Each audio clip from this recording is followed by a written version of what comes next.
He was the imposing Fish who anchored the ever-changing lineup of Yes, but Chris Squire's true legacy is that he fundamentally broke the rules of the rhythm section, treating his Rickenbacker bass like a lead guitar and rewiring it to sound like a chainsaw in a cathedral. While many rock stars earn aquatic nicknames due to their ability to drink alcohol, Chris Squire's nickname, Fish, was surprisingly domestic. In the early days, he shared an apartment with drummer Bill Bruford. Squire was notorious for taking extraordinarily long baths, spending hours soaking in the tub while his roommates waited to use the bathroom.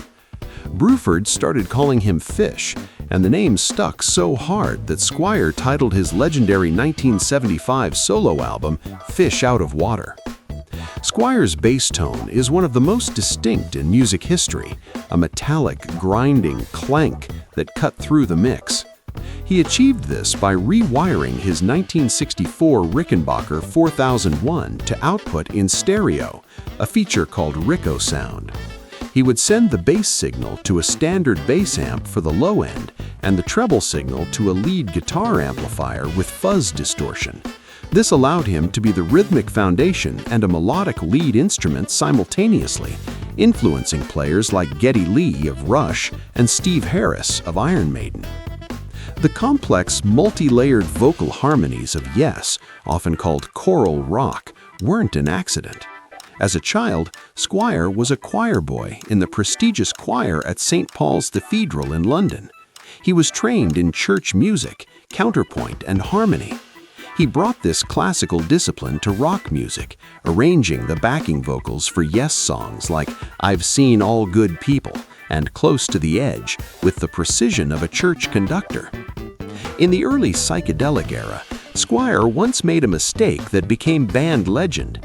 He had a friend who stored liquid LSD in a murine eye drop bottle. Before a show at the Marquee Club, Squire, thinking it was actual eye drops, put a few drops directly into his eyes.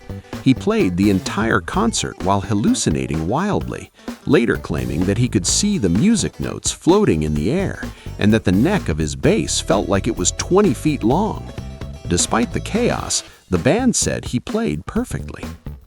The band Yes is infamous for its revolving door of members. Singers, guitarists, and keyboardists came and went and came back again. However, Chris Squire was the only constant.